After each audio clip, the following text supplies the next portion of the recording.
Hello, my name is Styx, and welcome to Styxperience, a show where I have experienced something and then I talk about it.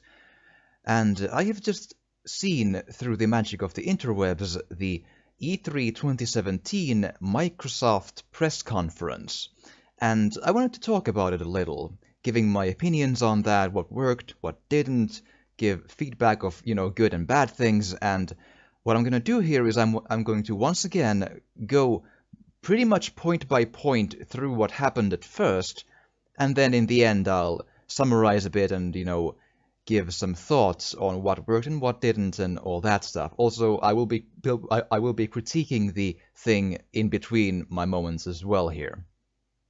But we're gonna be here a while, so because it was a long one with a lot of stuff, I'm gonna try to, go through pretty fast. So let's just get through it. So first up, it opens up with a movie about chips, or well, a cinematic, let's say, about chips and polygons, showing and forming and creating NPCs or player characters and cars and all that stuff, and then Phil Spencer, the head of the Xbox division, or the Xbox boss, that dude, starts to talk, some words about mantra and power, and that's really the overall thing here, which we will be going through here, is that Phil Spencer comes out to talk a lot in a lot of different times. Perhaps not all of them needed. I'm still kind of wondering about that, but he does say or reveal things which are important and cool, but he also says a lot of nonsense words like mantra, power, meaning nothing, and I'm going to get back to that a little later. And then a couple of minutes into this, he mentions the name of the new console, the next Xbox One, which happens to be called and it was known as the Xbox Scorpio. It happens to be called Xbox One X. I'm still not sure about the name. It's kind of.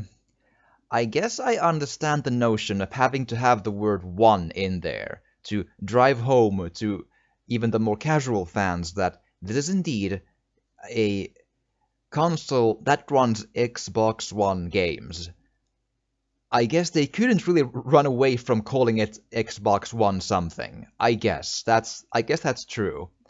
But it's I do wonder if we're gonna, so just thinking back, it's they really have this knack of naming their consoles, like probably me and you who are watching can probably differentiate them just fine now, but for the masses, if we still remember the Nintendo Wii and Wii U thing, where people like moms and such didn't know if it was a peripheral or a new console or a different kind of a same kind of a console because the name was so similar and all that.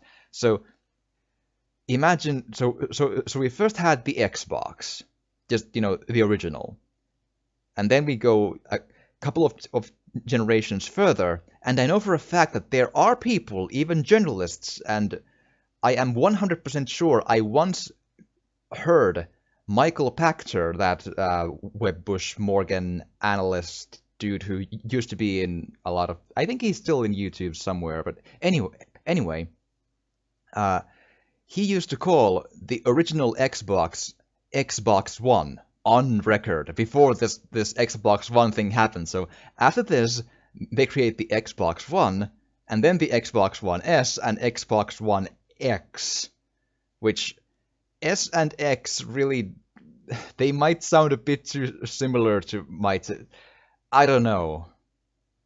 I think they could have gone with. I heard the name Xbox One Elite being thrown around, and would it have been that bad? I mean, I know they probably want to keep it as short as possible, but Xbox One X, like, so what do we call it in short then? The triple X, as opposed to the X bone, the triple X now. I don't. or I don't even know. But then they go into the specs of it, and these don't really say that much to me. But I'm gonna just read out the stuff they put up on the screen there. There was a 6 teraflop GPU clocked at 1.172 gigahertz, 12 gigabytes of GDDR5 memory, 326 gigabytes per second of memory bandwidth, and quote unquote the most powerful console ever. Which I'll believe you. I'm sure it would make sense. Otherwise, being what it is, it's like why would they even make it if it wasn't that? So, and again, I'm looking at my notes here a lot because I have a lot of notes. The thing was, God, something like 1.5 hours or what. It was a long press conference, man.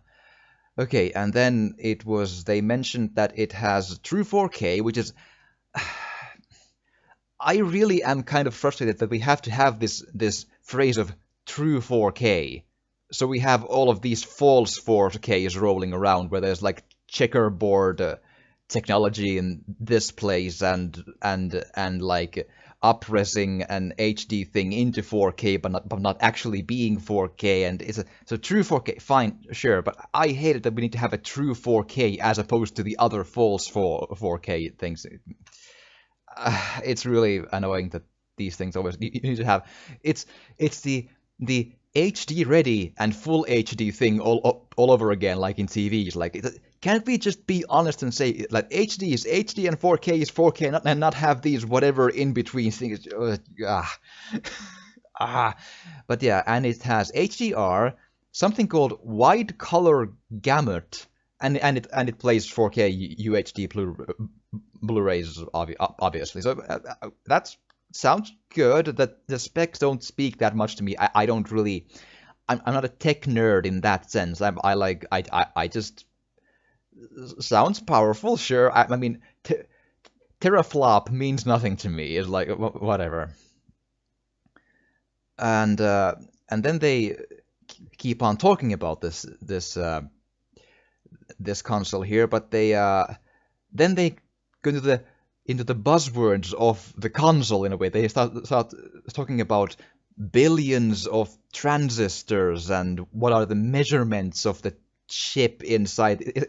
That's a little much. Like I don't think that means a whole bunch. It has a billions of transistors. Like, yeah, I mean sure. But it is indeed and then they show it's a really really small console. It's the smallest Xbox ever, which is really interesting. I do actually kind of like it though. The Xbox One, the original one, that's I own it. It's a beast. it's a fucking VCR, that thing. I mean I mean that's whatever, but it's pretty big. But then they go into a video game trailer at something like 9-10-ish minutes in. And then or maybe 11, then they show some rocks and a desert, which looks very nice, and then it rolls into being actual asphalt cars, and it's obviously Forza.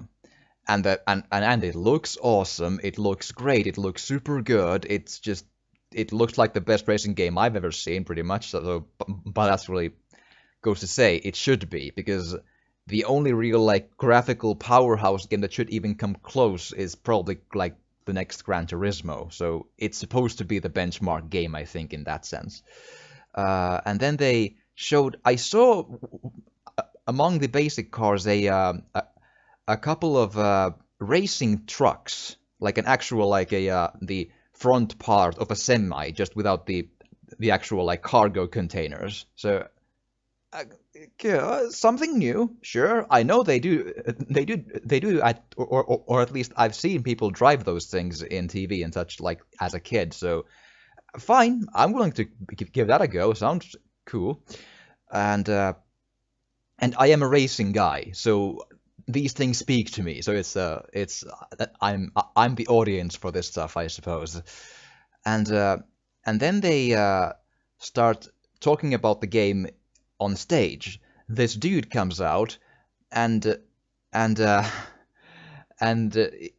he starts talking about how supercars are, usually just shown at actual events just made for them, but this time we show the first time this one supercar on the stage, much like they did drop the Ford GT 2017 car back in the last year from the ceiling, there, from in an elevator.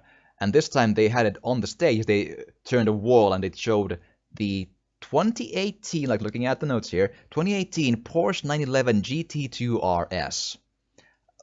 Looks like a solid car, and I'm like, it's a bit of a silly moment, but then again, it is kind of in style with what they've done before. So I'm like, I'm willing to give that, fine, but can we just move on to the games now, please? Let's just. It didn't take super long. It was, I think, a 2-minute segment, so fine. And the car game is a big sell for the Xbox, so I get it that they, have a fun little moment with the car. It's fine. But and then they go into a gameplay trailer, or let's say a gameplay showing of the game, where 2 professional racing drivers play the game and show the gameplay. And they mention it's 4K, 60 FPS, that sort of thing. We say they really try to hammer home the technical points of this is HDR and this is 4K and this is true and that sort of stuff. And 60. They keep on hammering on those points, at least in the lower part of the corner of this is like this and that. But I mean, that's their thing, that's sure, but it's really start to get hard to follow what is in what resolution, or is everything in 4K or not. But let's just suppose that they look good, is the answer pretty much here. And they show the game, and it's the one driver is driving in daytime and the other in a rainy, dark-ish course, and they look really, really good. Again, prettiest racing game I've seen. I like it. That's a good thing to be there. A solid Forza looks like to be again, and I feel like I heard somewhere that they did indeed mention, or at least somewhere there is a notion of there being dynamic weather. Don't quote me on that for sure. I didn't catch that in my own ears from that, but that could be the case. And then they go, and looking at the notes here, give me a hot second. So then they go to talking a bit more, and they mentioned the most powerful console ever made. Again, sure, they talked they never talked very long. But I feel like they talk a few times too many or more than they need to, but And then Phil Spencer comes to talk on stage, and he starts posting about the largest lineup of games they've ever shown on stage, which is not exactly the words of last year, but it was last year he said, I believe something like, we have at this point the largest library of games we've ever had on Xbox, which that pretty much has to be true every year, right? But But he mentions that they are going to show. I mean, that's a really weird way of putting it, because I don't feel like they showed this many games, or it's one of the montages or whatever really filled it out. But he says, and I quote, "The largest lineup of games we've ever shown on stage, 42 games, 22 of which are console exclusives," he says, "which will all play great on all Xbox Ones and play super great on the Xbox One X." So, sure. But remember the word console exclusive. We're gonna get back to that, because that gets pretty murky. Like, really, really murky. I'm like, so. But then they go into a gameplay, or into a game trailer, and this looks pretty, and I immediately recognize the UI and the compass to be a new Metro game. I'm like, ooh, I kind of like Metro. I played through The Last Light. I own 2033 as well. I haven't played that yet, but I have played through Last Light, got the good ending and all. Even that looked good to me. This looks fucking gorgeous. Not only the graphical fidelity of what I saw was fucking amazing. Of course, always one needs to wait until one gets his hands on the game to see for oneself. Never trust graphics to a T when you're seeing a presser, but nonetheless, it looked amazingly good or beautiful. I mean, there was some, going in a tunnel fighting a mutated some sort of a dog monster creature like night whatever albino thing with a lot of like ferocity. There was, and eventually the player sort of jammed the monster in between a door and jabbed it with a knife in the eye. And then the player was outside, and outside looked amazing. It like a derelict city, looking real nice, colorful, and it showed a couple of more creatures like some mutant wolves or something, and they all looked really, really real. Like they looked so. Like I could imagine that being an actual thing. I was like, ooh, that looks good. And then he tries to open a door, and from that door comes like a what at first looks like a radiation bear, but then it turns out it has like these massive mole-like claws and a weird mouth like a combination of bear and mole and something, and fights that for a while, and then the monster just falls down a cliff, taking some of the actual ground with it, which looks quite nice, and the monster looks fucking good. And then they go into a train and meets in the train a lady and NPC, and I guess their base might be in the train maybe or something. Looks really fucking curiously interesting. I'm interested. It looks good. At least very beautiful, and I liked the last Metro game a lot. I enjoyed it. It was called a Metro Exodus, and it's coming at some time 2018. So there we go. Good start. With well, it's the second game trailer here, but still very nice. And then again, immediately a game. This time they show, uh, they just mention again 4K, okay, sure, and then they show the Assassin's Creed game, which shows, an Egyptian city, sphinxes, pyramid, and some arena fighting in a Colosseum, or not the Colosseum in Rome, but a similar one, but just in Egypt. Were they all called some sort of colosseums, or were they just like round amphitheaters? I'm forgetting what the exact word is, but you know what I mean. Uh, and there was crocodile combat while diving underwater, and then there was a giant snake, like a Resident Evil 1 type of a giant snake. And here's the thing, considering the fact that they do already have supernatural things like the fucking Apple of Eden, like they have literally like essentially magic in there. I know it's like a precursor being artifact of super techno, whatever. It might as well be supernatural, right? I'm perfectly okay of having supernatural creatures and elements in my Assassin's Creed game, because even though they have a lot of interesting historical things and lore buried in its, menus and things when you find the landmarks and such, I don't really still consider them real. So might as well have fun with the idea. Giant snake, that's at least new. I'm in. I mean, that's a good step in my book. But it is kind of a, how interested am I to play another Assassin's Creed game still? It's still an Assassin's Creed game. I've played through all of the 3D ones, even the Liberation, the handheld one, but it came out later on 360, and then I played through the Rogue as well, and Unity and Syndicate and all the 4 other ones and the 3 number 2 ones, and I've played all of them. So do I really want one right now at this point?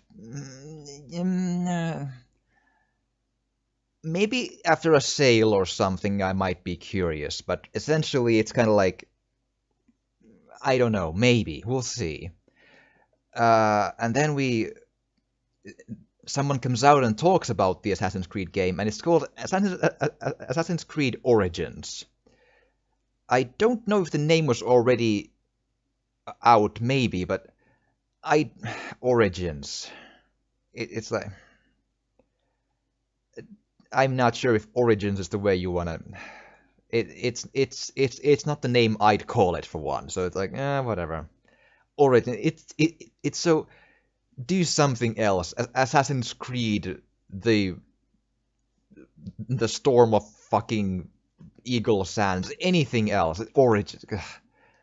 Origins, Revelations. It's they're so generic, those things. It's like, I don't.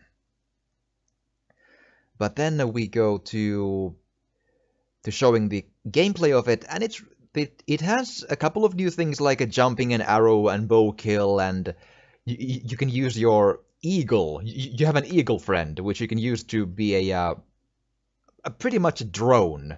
You can see through like in a third person what the eagle sees up in the sky, and then just mark the enemies with that. It's like, sure, it's a little weird, but oh, okay, it's new. If you do new things in a Creed game, I can't complain at all. It looks beautiful though, but it's still Assassin's Creed. Yeah, sure, maybe when it's like $20, $15, that's what I still feel a bit saturated by that unless they make something really, really new. They do new things, but it's not like an overhaul completely, which I guess it should be familiar in a sense, sure, but it's like I've played a lot of those things, man. It's hard to get me super invested, but it looked good. It looked beautiful and fine. I'm not worried at all that it wouldn't be a good game. That's not, and I will eventually play that, sure, absolutely. And and he can control the arrow in slow motion while he shoots it, like in the PS3 game, the Heavenly Sword, I think, and Dark Sector. Your camera follows the arrow and you aim it, in flight to where it's supposed to go. And I was just sure. And then Spencer comes to talk again and starts to talk about that again, like buzzwords, like, and then we have these super good communities, and we understand the importance of our communities and the importance of performance and gameplay and interaction and assimilation into the community and communities and the social interaction. I'm like, you're saying nothing. You weren't there long, but almost all the words were just buzzwords of nothing. It's super weird. It's so like, what are you doing? Talk actual things. And then he mentions the mixer, which is Xbox's Twitch and just again community, this and that. But this only takes a minute. But he got a lot of buzzwords of nothing in there. And then Player Unknown comes out. The Player Unknown's Battlegrounds game, and then it's coming out to Xbox One, and here is where it gets console launch exclusive, is what they call it, and they keep on putting that word in a lot of games in the lower right or lower left corner. What does that really mean? It's the difference between console exclusive and a console launch exclusive. So what then? It'll be an exclusive for a week and then it's out in other I don't get it. Like that, they don't explain what that actually means. Can I play it on PC? When can I play it on PC? Is it coming to the PlayStation? That's a buzzword that's really trying to sound like they have a lot of exclusive, even though they probably can play most or all, or even maybe all of them on PC. And that's really weird. The trailer of the game looks like Battlegrounds. It's not my kind of game. It's not. I'm not the expert on that, but it looked and like an okay trailer. But it's not a graphics powerhouse game technically, so it's like, but had a funny ending where they showed a person hitting a sniper with a frying pan. So like, okay, you can have funny ending, sure, fine, good. And we're going at a pretty good clip of trailers here, and it goes immediately to another game trailer, and this one they say simply console exclusive, so as opposed to the console launch exclusive, sure.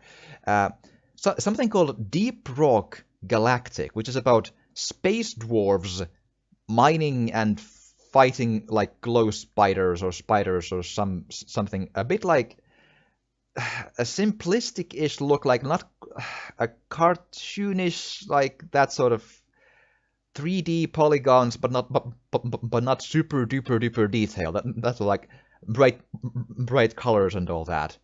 And but here's the thing. At this point, they then put it into the corner a launch exclusive. So they mentioned first exclusive and then console launch exclusive. In my notes, I've put this as the game that really like muddled those two things together, which was like, which one is it then? I mean, it was almost like even they didn't know what they were supposed to be calling exclusive and what was the console launch exclusive and what was not an exclusive of anything, and that I'm gonna get back to that and really rant about that at some point. This was I'm just gonna say this was a good conference. I enjoyed watching it. A lot of game trailers. It moved on at a good solid clip. EA needs to learn a lot about this stuff because there was no bad moments. Well, maybe one. I'll get to it, but still, this was a solid through and through. They went through a lot of games over like and with this fast pace and not a lot of overly long talking in between, though. It was a good thing, but I'm still gonna critique things which were right. Just like what, and then immediately to the next trailer, a State of Decay 2. It says it's an Xbox One and Windows exclusive, so it's not in the PlayStation. Then that's the point. I hear people like the first one. I own it. I never played it yet. I probably should. I heard it had super good ideas, but was buggy and a bit, the execution was a bit, wavy, but the ideas were extraordinarily solid, I hear, for a zombie survival game, and it had some really good magic going with it, or going for it. So if this one just makes good on those ideas and makes it work fine, this could be really good, I hear. I don't know if it showed super well. The trailer was a bit, they walk around in near towns, near houses, in a bit of, in the wild, near a bridge. They go to an HQ in a church, and then they fight like an explosive zombie, and then they show a tank zombie as well, where it grabs the protagonist we've been following here, and it just grabs him and just rips him in multiple pieces and eats his face, and then rips him into just a bloody pulp. Gory, brave, sure, but kinda interested. I probably feel like I should play that at some point if it gets good reviews. I'll get back to that at some point, I'm sure, in my life.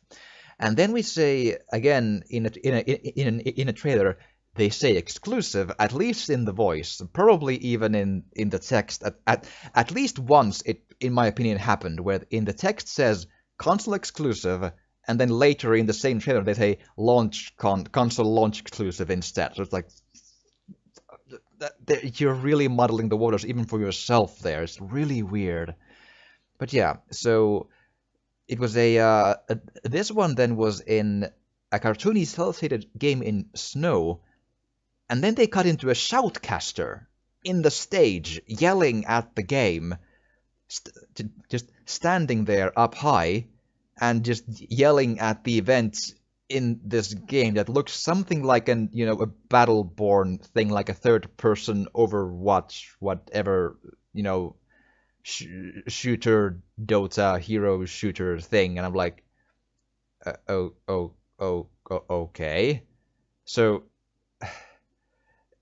the genre is not my thing anyway, and it's like a super weird moment of just a shoutcaster coming there, because that gives a really weird vibe of them trying to think like it's going to be an esport. It's going to be a commentated sport game or an esport game, but it's not out yet.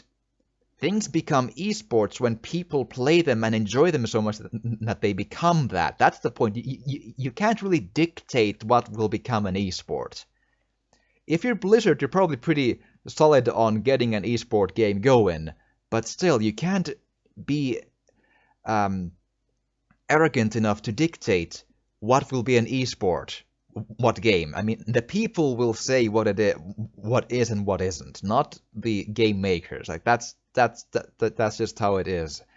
So it gives a really odd vibe, and on that, like I gathered from the little like from the commentary of the shoutcaster and just looking at like a third person shooting thing in snow, like and some pictures of faces or whatever in the top that that's my idea of what I think is like a Battleborn Overwatch thing.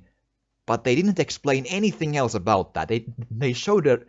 They didn't really come out and or they didn't show in the trailer or gameplay of like what this really like at its bones really is. Instead, they just show a little bit of it, a very little bit of it, and then someone just shouts at it for a while. It's that's not the way to show a new game.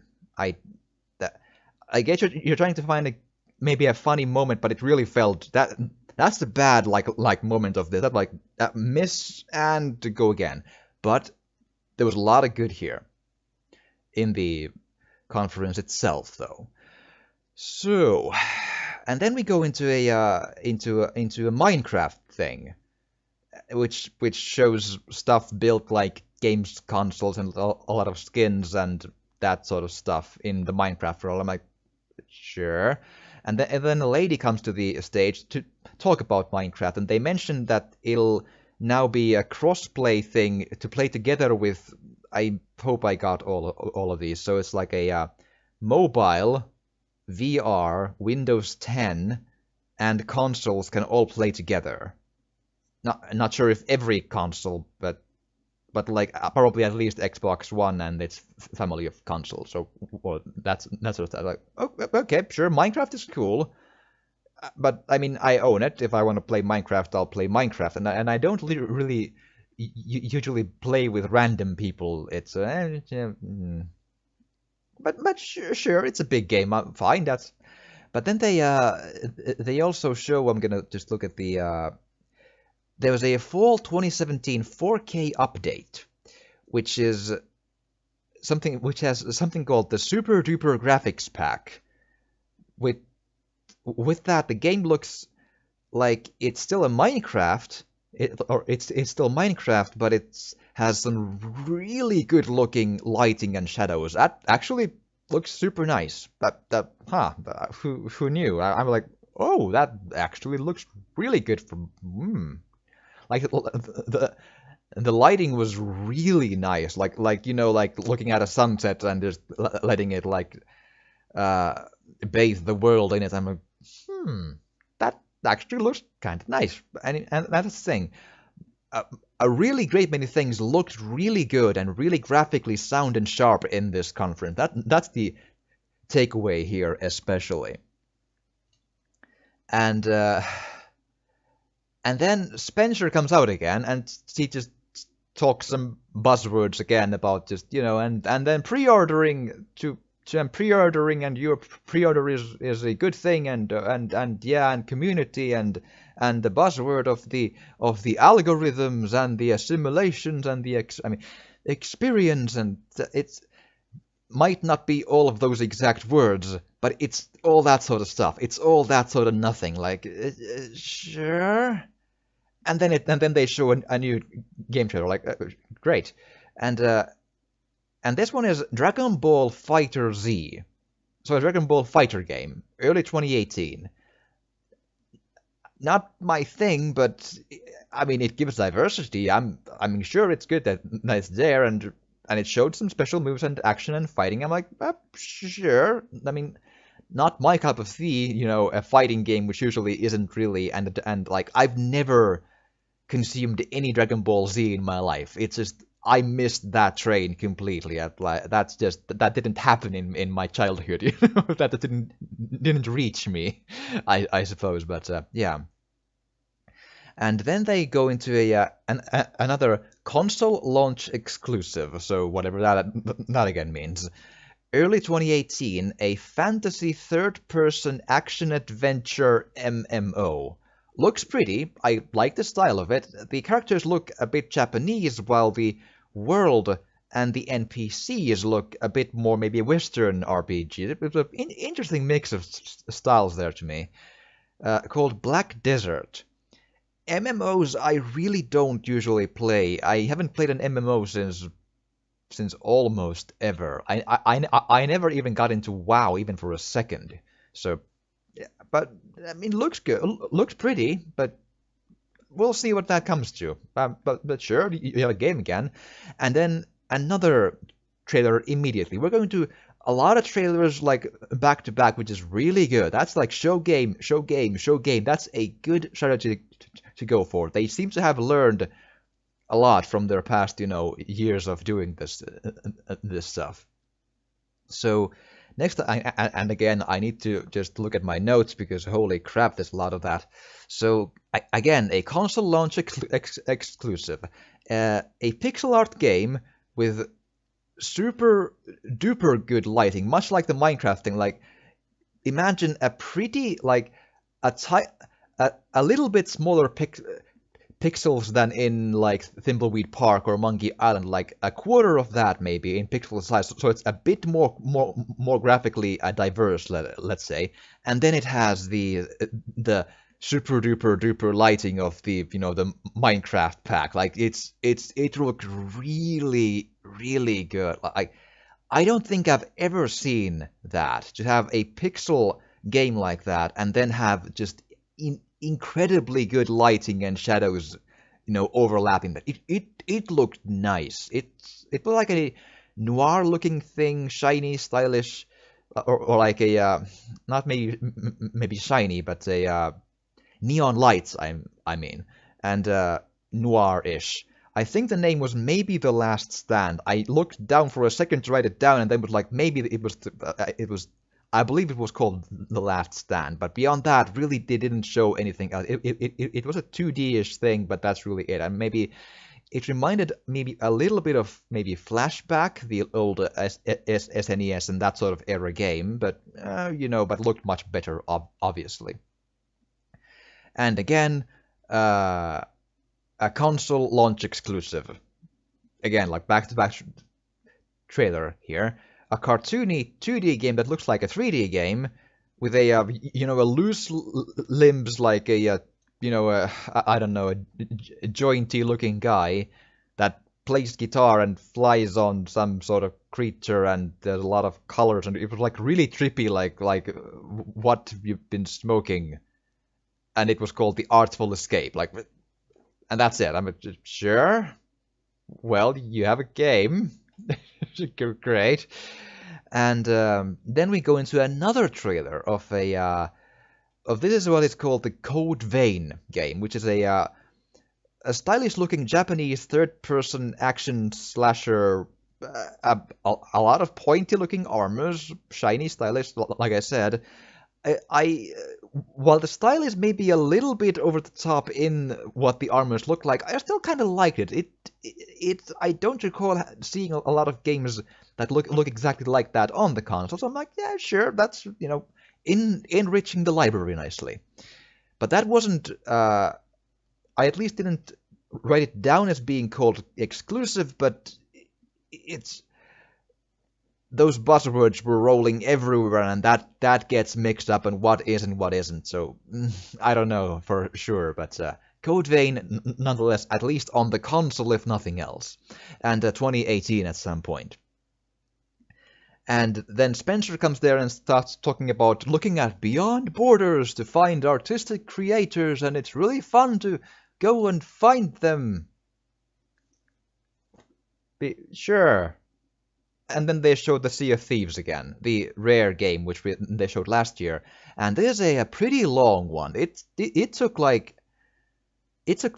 think 9 minutes, but there was a good 9 minutes because it reached just the end of it, like overstaying its welcome, because it showed a lot of interesting stuff, such like a four people playing together, and this time the players weren't talking. A narrator was narrating the events of what they were doing, which as if you remember my EA vlog, I did talk about how I'm not really a fan of people talking over the stuff as they play. It usually doesn't. It rarely is an improvement in the experience, and usually it might fall really flat there. So, and then they run around the ship, like doing sales things and things they need to do on the ship, and they then dive down the water and find a sunken ship. And they show some sharks in there and a treasure, and they pick up the treasure, and a shark almost gets them, and it's that looks an interesting, elements to this. I'm curious. I'm not again. Probably it's going to be always multiplayer or at least a shared world. Probably. I don't know if it's a one big shared world or there are multiple worlds in different servers. I don't know. But it is in, a multiplayer game. Online nonetheless. So and I'm just looking at my I have a long note on this game. So it has some combat there when they go to an island, and on the island some skeleton warriors come up from the sand, and they then shoot them with their flintlock pistols and sword fight them a bit, or then they short fight different pirates later on. But it's and then someone shot himself from the cannon to the island. It's like, okay, you can do from the actual ship, like pew, boom, like okay, you can do that then. But that's pretty funny actually, and players have different parts of these riddle maps, which they then need to combine to work together and find a treasure through the riddle maps. Sounds interesting. That sounds fun. I'm sure. And then they go to a cave, and they eventually find a treasure in that cave, and then come back with the chest and more skeleton warriors, and cannons from the ship actually shoot the skeleton warriors on the beach when they're outside, so that can be a dynamic there then, I guess.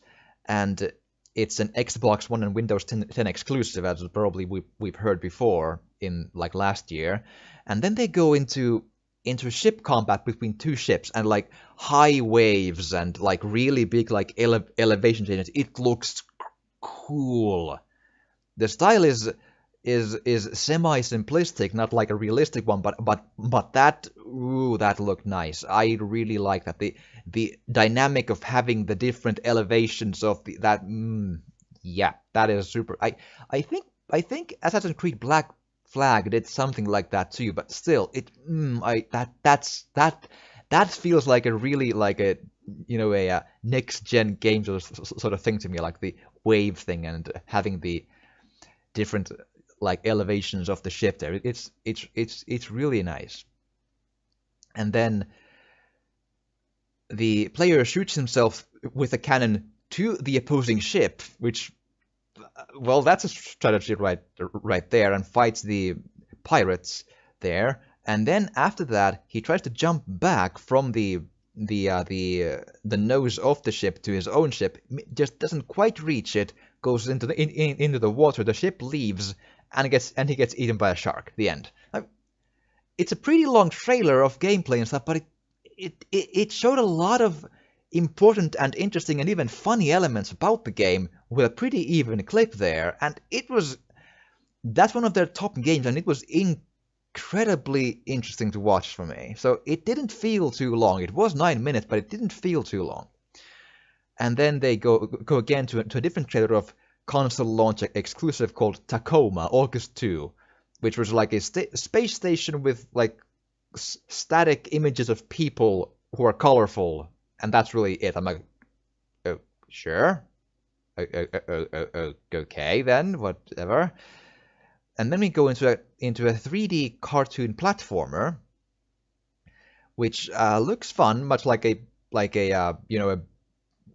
I don't know, a Banjo-Kazooie style game, that sort of stuff, I guess, but just one character, not a two-in-one, called Super Lucky's Tale, which is Lucky's Tale was a VR game, which was like a weird case of you being the camera in your VR glasses and then playing and controlling the Lucky's tale, the Lucky, the fox character or whatever in the world. This is just a normal game of that, and it says console exclusive, but I don't know anymore what that even means these days pretty much here, but it says console exclusive, so sure. And then a different trailer, and finally we see Cuphead. And this is the one we've seen a lot of times, multiple years, the old school 30s, 40s cartoon-looking thing, 2D, which was originally just a boss rush game, and then they changed it to have actual levels and stuff, and they showed a couple of things that looked like that in the trailer, a short one, like a minute or even less, and September 29th. So there we go, now we have a date for that. Good, because that was a short, good way to show it, and then immediately to the next trailer again. This is like trailer. So we go to Crackdown 3, and like, it's been so long, it's hard to make me interested. But then they start off with a Terry Crews as Commander Jackson. I'm like, okay, and it's a live action Terry Crews in a computer generated like a armor, yelling at you like, "You'll be throwing cars, and you'll be dropping buildings, and time to step up," and boom, boom, boom, shooting the gun like boom, boom, boom, boom. I'm like, what? Sure. Like, it's just yelling. And then it goes into the actual game, which is like, you know, the neon colors at night, explosion, tight jumping. Looks like Crackdown, looks good. Not super realistic, but looks like a Crackdown game. Like the stylish look of the Crackdown game. Like, okay, you at least made it fun. And that sort of thing. So it's coming out then. Sure, it's still going good.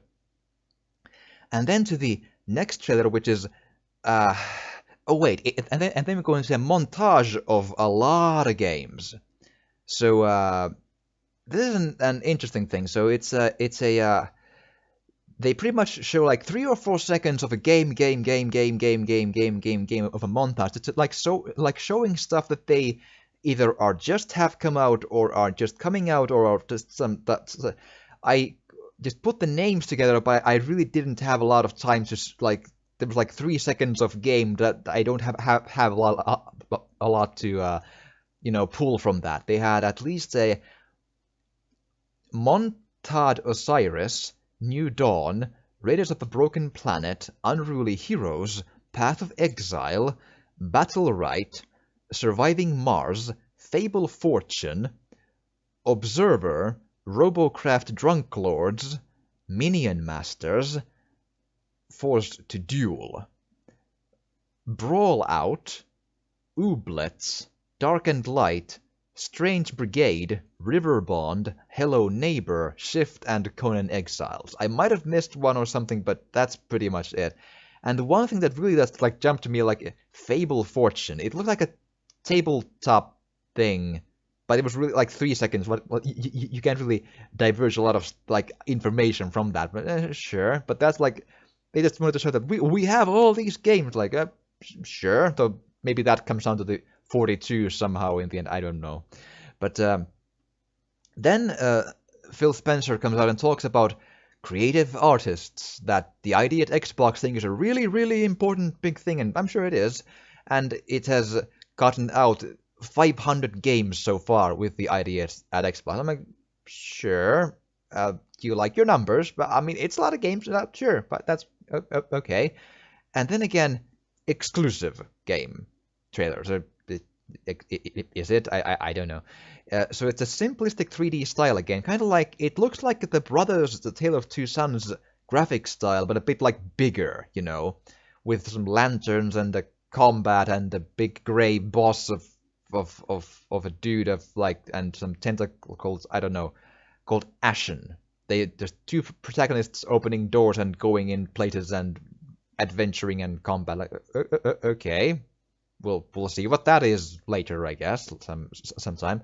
And then Life is Strange thing. So it's a prequel game about Chloe, if you played the first game, there was this character called Chloe. There's a prequel game about Chloe before the first game, before she got her hair all blue and all that stuff, and she's with this friend called Rachel and all that, who was, mentioned in the first game too, and called Before the Storm, episodes 1, 2, 3. I'm a big fan of Life is Strange. I liked it.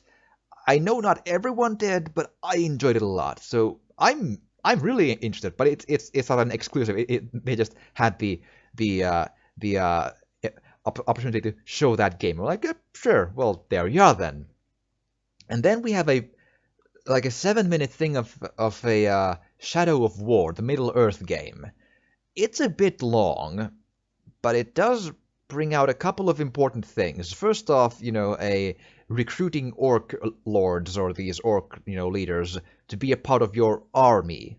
So we have that, and then that army can be used to assault fortresses, but you might need to actually plan that out a bit in the menus, which look kind of actually complex, to be honest. But so it's a bit more of a deep game than the first one, I think. And I have to mention, the orcs are sometimes fighting each other too, and the orc characters seem to have a lot more personality than before, I think. They showed a couple of them talking a bit, and they had a lot of personality and a lot more than the first game, like all of them combined. I don't know if there's more orcs like that. Maybe it's just like that one or two, but still, that's a lot of character in those. I liked it. But yeah, so they said October 10th, so that's when that's coming out then. Good, great. And then we have exclusive. And someone comes to play piano on the stage, an actual composer, and it's Ori 2. Ori and the Blind Forest 2. And if you've been following my channel, you might know that I rage quit Ori and the Blind Forest 1. Fuck that tree that's filled with water, man. But it was a beautiful game, the soundtrack was awesome. But yeah, still, I'm curious. I mean, I had my problems with that, but still, I'm super duper curious, and it looked gorgeous. Same kind of style, but just even more inspired in what the backgrounds and all that, and the enemies even looked. There was like a giant spider who had like these glowing mushroom worms things like growing out of it, like it was walking and they flowed with the walking. It looked amazingly nice. Like, ooh, loved it. Awesome. At least by its look at least. So same style, but just looks even better. The game is called Ori and the Will of the Wisps. So there we go then. And it's like Ori coming and trying to comfort a small owl or something. I'm like, sure. When the world is bad, I don't know. But looks nice and beautiful at least. And then Spencer comes out again, and this talk is important. He talks about backwards compatible games, and there are 385 of them to his, according to his words. And then he reveals that they're going to expand that to original Xbox games. And that is, it might not be, I know people love to play the new games and new things, that's true, but it's really, like, OG Xbox games are these days kind of hard to play anymore. Like if you happen to have a backwards compatible 360 which hasn't broken yet, that's the one way pretty much, or an OG Xbox, but still, it's not easy these days. So good. And they said that they will start with Crimson Sky's High Road to Revenge, and program launches later this year. How many games will it be? I don't know, but they have built a bit of goodwill with their 360 backwards compatibility at this point. So I'm positively curious. That could be really nice if they put the correct games there. Like, I can probably think of like a half a dozen games which I kind of want to play. That's one. Xbox had the Max Payne games, I believe, and like, I don't know, wasn't Psychonauts there too? And like, I guess Escape from Butcher Bay again, that Vin Diesel game, and Black was there, and Soul Calibur 2, the original one, was there, and well, there's games there, and the Jade Empire and that sort of stuff, and the Knights of the Old Republic, and actually Morrowind too. Playing Morrowind on, I wonder, maybe, but yeah, sounds really nice, and. And then they mention something like if you own Gears 4, Forza 3, Minecraft, Killer Instinct, or I think Halo Wars 2, you get a free 4K update for the Xbox One X if you own those. And they mention that many games look better on the console. They mention stuff like Wildlands and like I saw a Dishonored 2 box going there. Like, okay, but, well, I'll believe you. Games look better on it even if they're not made with that in mind. Sure, I'll that makes sense. And the price actually of the Xbox One X is 499 euros, and late this year. So like before the holidays, before Black Friday, I think that sort of thing. Talking a little bit about that now. So 499. That was the when people were wondering what will the price point be, the thought was that it would be a really, really good thing if it would be the same one as PS4 Pro, because PS4 still has a kind of a game exclusive edge. You can't play Persona or Nier or Horizon or, well, I mean, Last Guardian, Last of Us games, Uncharted games, that sort of stuff. You can't play on Xboxes, right? So they do still kind of have the exclusive edge maybe there, at least for most people. I think it's like if you really, really, really love Forza, I mean, I do, but still, I think most people would say that at least in the hearts and minds of people, PlayStation probably has the exclusive edge.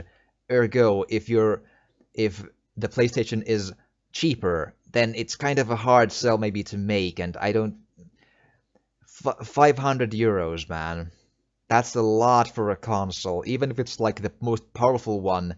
But then you really, really, really have to have the reasons to buy them in the games, And games, I know, they've made a consumer-friendly solid to the people to have most of their, at least first-party games, and probably all of them, be on PC as well. That's play them anywhere, it's fine. That's actually good for the people. But it's kind of a double-edged sword where then we have less reasons to buy the Xbox if it's playable on PC. I don't have a great PC, that's the thing, so sure, but most people put two and two together and think that, well, why not just go PC then? That is the thing, isn't it? And that's the curious thing in all these console launch exclusives. Are they all coming to PC then? How many games are only on X? That's what the question is, and I still don't know at all. The message is so muddled on their exclusive, like what is and isn't, and is a timed or. But yeah, that is a bit high. I think in order to compete, they would have needed to be at the same price point as the PS4. Time will tell. And all that, I could be wrong. I absolutely could be wrong. And I don't really have a horse in the race here. I just hope everyone does good so the consumer wins to get better games and better deals. But sure. So, and then an EA person comes out and talking about Anthem, the Patrick Söderlund guy, and talks about extraordinary visions, coming a reality. That's buzzwords.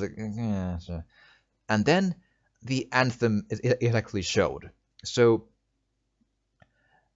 a BioWare person comes on stage and talks about the game and gameplay a bit while they show it, and they show a first-person view of a woman walking in a bazaar kind of a place, and there's a big a walker robot walking above the place or nearby above the place, and it looks kind of like the nose of a battle cruiser from StarCraft 1, but on legs. It's like, sure, yeah. And then the character, after some talking, walks into the power armor suit, which is called the Javelin, right? So it's pretty much just a little bit bigger than you. You are in your helmet, like from Fallout the power armor. Pretty much that's the scale we're talking about, and even maybe a tiny bit less even. So that's the so it's not a big mech in that sense, like in Titanfall. Um, and they have customizable things in them, like very much. They look very different, and they have superhuman abilities in them.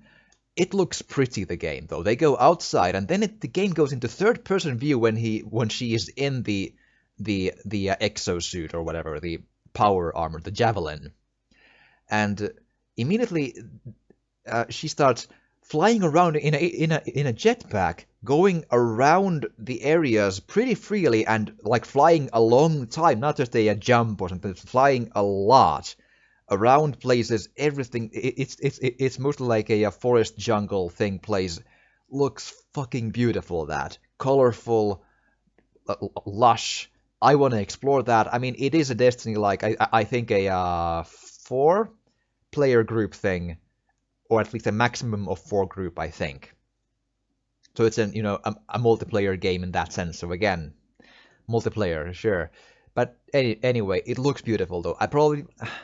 I very rarely play games that are not single player, but well, still looks beautiful. If I get like 3 friends or something to play with me, then sure, but I don't feel like I can. But anyhow, and then she also dives under the water in the jetpack and finds like a cave in like name and all that, and looks beautiful, shiny, colorful, glowy. I'm like, man, it looks fucking pretty.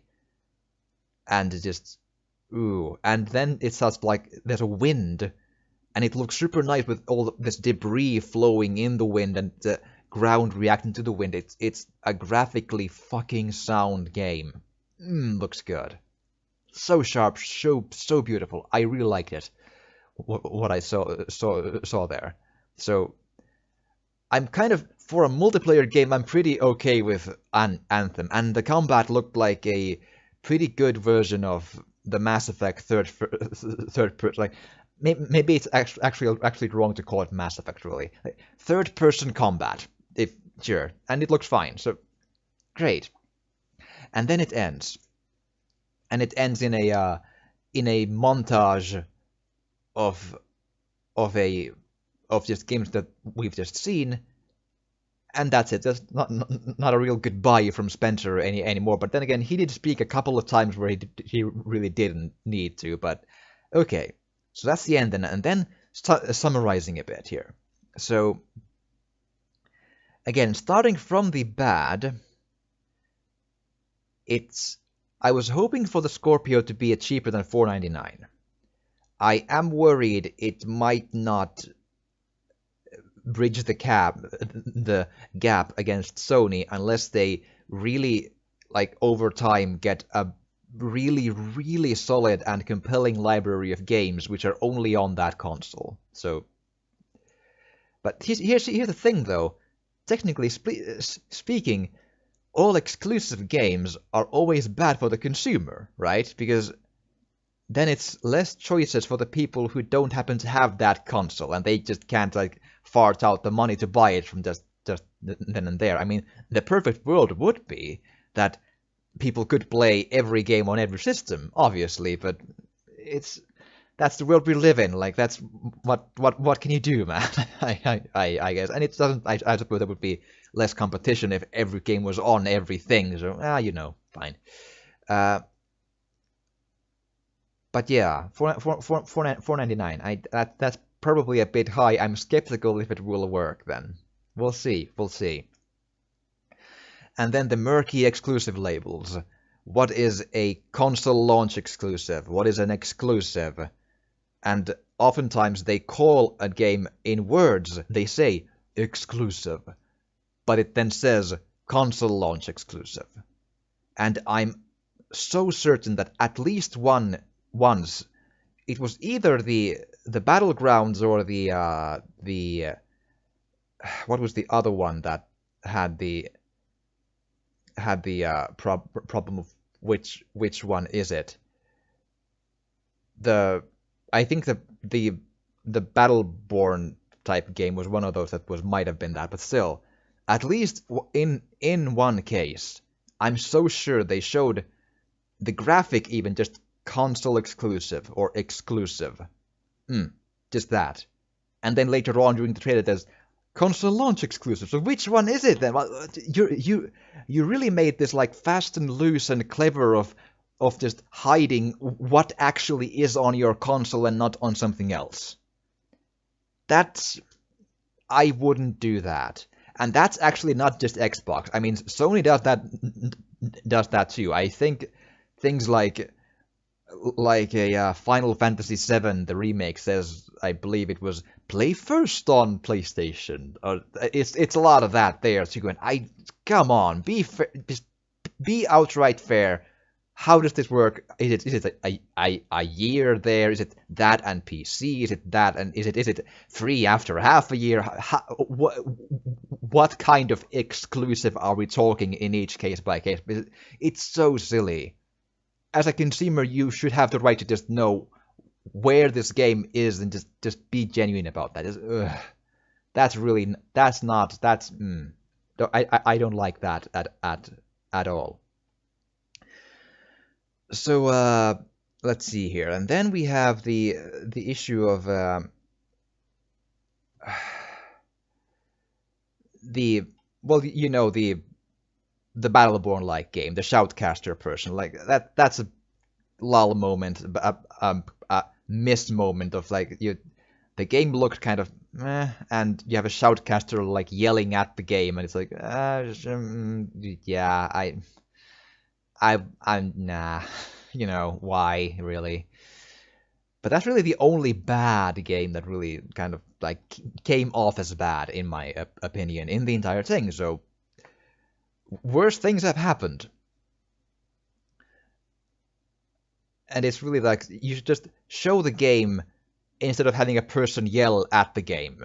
That just should be a no-brainer. But really, and then the mention of that Spencer talked a couple of times more than he needed to, though it was always really short. I can't just complain about that a whole bunch, but it was a lot of buzzwords of.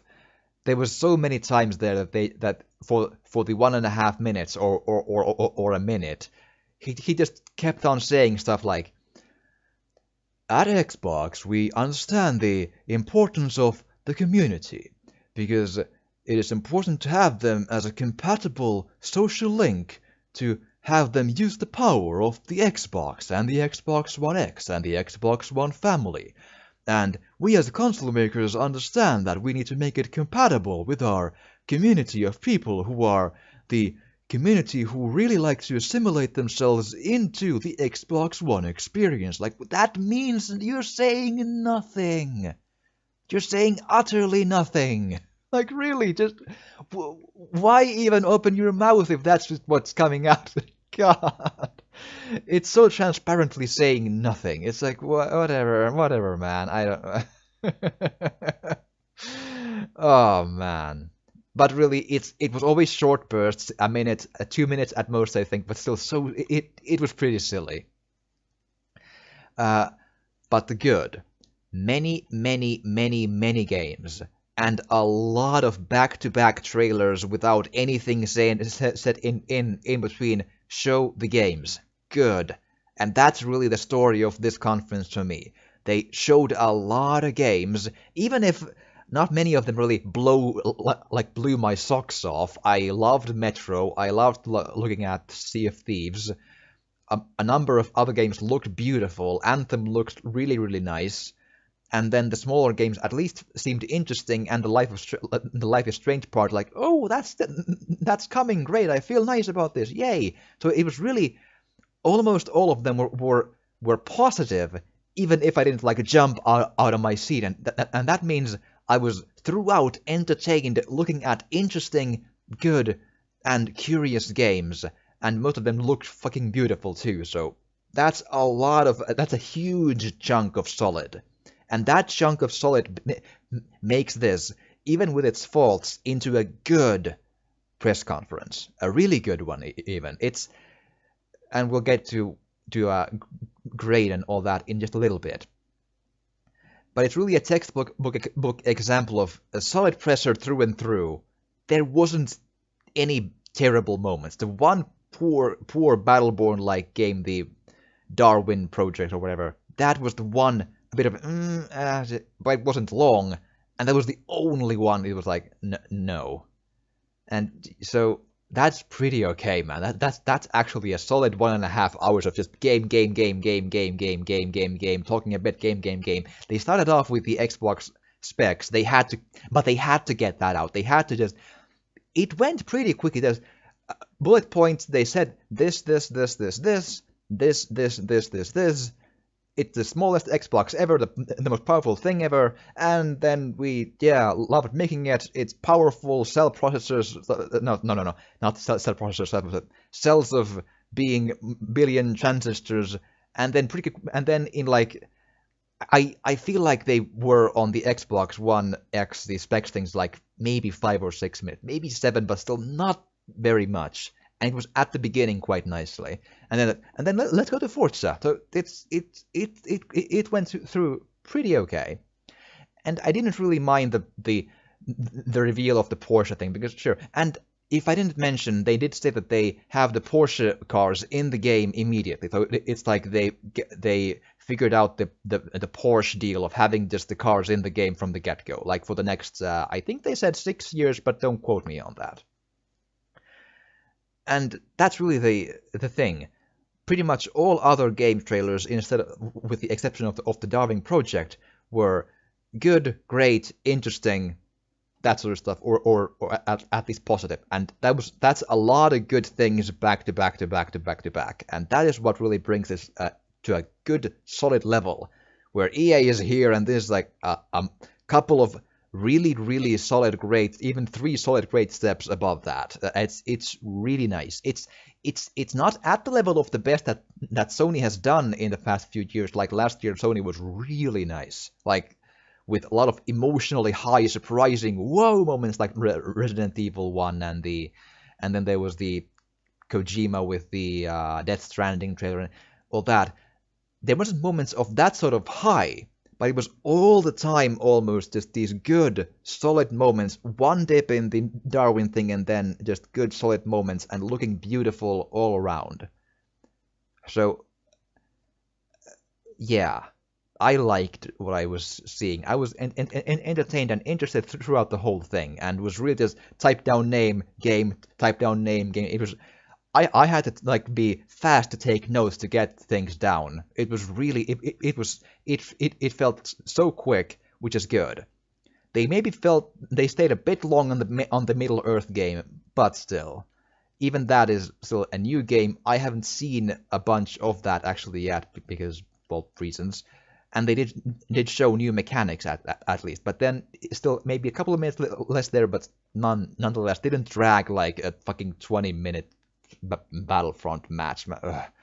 But yeah, so a really solid one, and this was, in my opinion, the best Xbox presentation, the best Microsoft presentation of this console generation, which is, I think, their third of this generation, maybe, or four.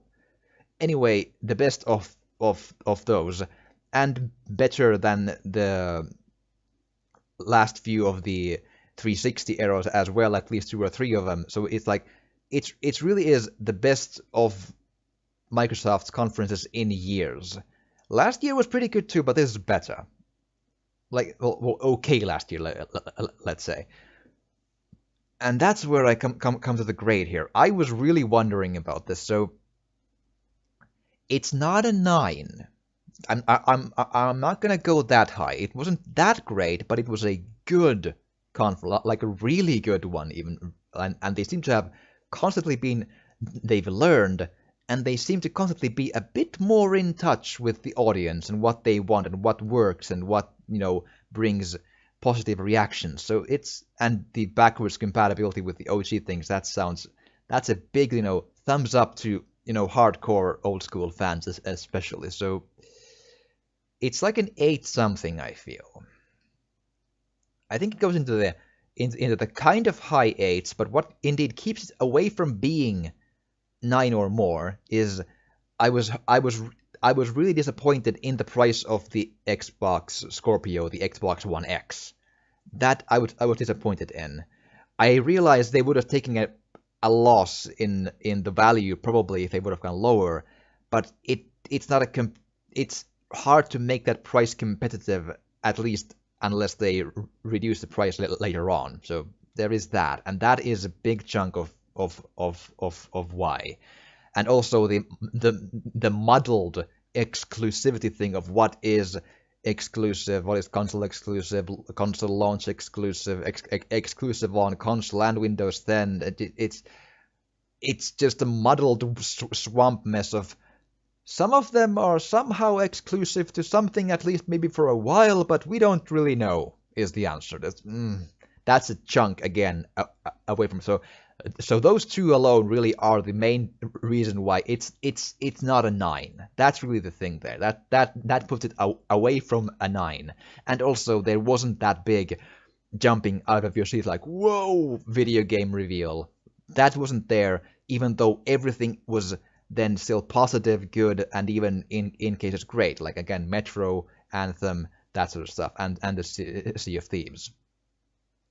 So, with all that, I'm rolling in above 8.5, but maybe not the absolute highest of the 8, so it's like an 8.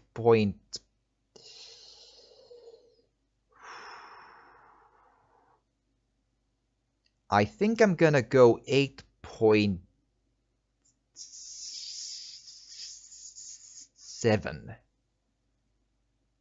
8.8 sounds a bit much, but it was 8, yeah, and 8.6 a bit low. 8.7, yeah, because it all felt good to watch, and it looked beautiful with one kind of meh game, and everything else at least a positive reaction to. And with those couple of, problems that I mentioned. So that's it then, and I'm really going long here. I tried to be fast here, but there was a lot to talk about, man. So, sorry if this dragged a bit, but yeah. So with that then, I am not sure what is my next vlog of a press conference. I'm not gonna do every single one of them, but I'm gonna do a bunch, like some of them at least. So we'll see, and it will be apparent pretty soon, I think, what it will be then. But yeah, with that then, I hope you've enjoyed my vlog and my analysis on really the review of the Microsoft press conference at E3. And if you have enjoyed this, please do drop a like or a comment, or even subscribe or share if you want to. It would really, really help, and thank you so much for watching, and I will see you again next time.